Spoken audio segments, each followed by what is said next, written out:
Yo, it's your boy rydollaz and welcome back to the channel. With a major mid-season update dropping, I felt like it was necessary to make a video touching on what I think are some major shifts in the legend meta for the rest of Season 20.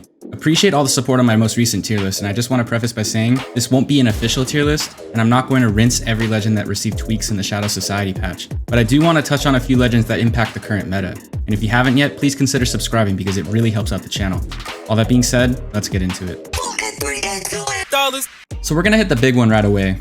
They nerfed Bangalore. Again. And this one is massive. Along with some tweaks to her legend perks that essentially qualify as nerfs or serve as reverts, the cooldowns on both her abilities were increased. Her ultimate cooldown is now 4.5 minutes, and her tactical cooldown was increased by 2 seconds to 35 seconds. But the massive changes here are the changes to her smokes. They clear out faster, no longer deal damage, and their duration was decreased to 11 seconds. 11 seconds, down from 18 seconds, when originally they lasted about 23 seconds. Pretty excessive in my opinion, and these changes effectively end her reign of dominance. I'm obviously biased and have been pretty salty about it since the patch notes dropped to keep it 100, but on some level I understand it. Bang has a skill gap, and it took me a long time to not panic ult and smoke, and I still do it sometimes. But if every team has a Bangalore and most are new to playing her, it's bad to have non-stop panic ults and smokes going on. I'm kinda numb to it for obvious reasons, but upon taking a step back, I see how that would negatively impact the gameplay experience. I'm also not the type of Bangalore player to rely heavily on digital threats. I don't get aim assist and smoke, but this is an example of how players have learned to use her in a way that doesn't fit Respawn's design philosophy. I will stand on business though, Bangalore was never broken and never obscenely OP to begin with, so feels bad. I had her in S tier to start the season, but after these nerfs, I have to drop her down to B tier, at least for now. Perpetually B tier, the most balanced legend!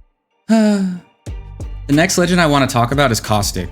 They tweaked some aspects of his kit with this update. His particle diffuser ability, which increases his ultimate's quote-unquote area of effect, is now a level 3 legend upgrade. Gas damage now increases by 1 each tick, but the slow effect only lasts 2 seconds. Essentially, the goal here is to give opposing players more of a fighting chance when challenging turtled up Costic teams.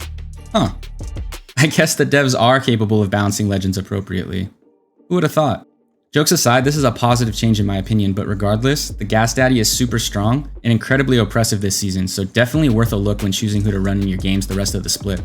He feels a lot more agile and versatile as well, and while he is obviously a defensive legend first and foremost, he can hold his own offensively, especially with the great upgrade options available to him. At the start of the season, I had him at the bottom of A tier, but I'm moving him just behind Watson at the top. Next, let's talk about Bloodhound. They received one small change with the mid-season update. Odin's Glare, which doubles the duration of their scan highlight, is now a level 2 upgrade, and the 5-second reduction on their tactical is now a level 3 upgrade. Worth mentioning, but neither here nor there. I'm sure you guys have seen Bloodhounds more frequently in your games, just as I have. And in my Bangalore rant earlier, I forgot to mention that the increase in Bloodhound's pick rate is an additional factor in decreasing her overall viability. It's one of those things, with their rise in the meta, it almost forces you and your squad to run Bloodhound as a direct counter. It was a good run, but I guess wall hacks will always be wall hacks, and scan meta is back. To start the season, I had Bloodhound firmly in A tier, but with how the legend meta has developed, I'm moving them to the very top of A+ tier. In other words, a fringe S tier pick.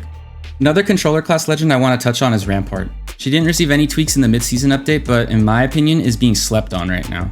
Like Costic, she feels a lot more agile and versatile offensively as a defensive legend. And while she definitely has a high skill floor and ceiling with a pretty nuanced playstyle, she's just good right now. Her upgrade tree is incredible and kind of highlights her versatility this season. You could choose to play a more run and gun playstyle with Sheila, you could play a more zone style behind her amp covers, and her sieging capabilities are heightened all things considered. By sieging I mean attacking an enemy team's position. Instant cover at a moment's notice is also a big plus, especially with Bangalore being nerfed out of the meta. I had her ranked firmly in B tier, but I'm gonna have to move her up to A tier just ahead of Catalyst. At least on my tier list, that's every controller class legend being ranked in A tier now. Food for thought.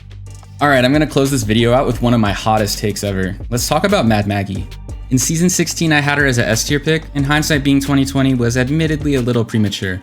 But I bring that up to emphasize that I've been a believer in her kit and have not so patiently been waiting for her to rise to the top of the legend meta. Actually, I just checked and her pick rate is the highest of any legend right now, so maybe not as hot a take as I thought, but all that to say, her time is now. In my most recent tier list video, I said that I thought her upgrade tree was arguably the best in the game, and that still holds true. Most notably with her fireball and big drill upgrades, I've personally made some plays that are pretty eye-opening.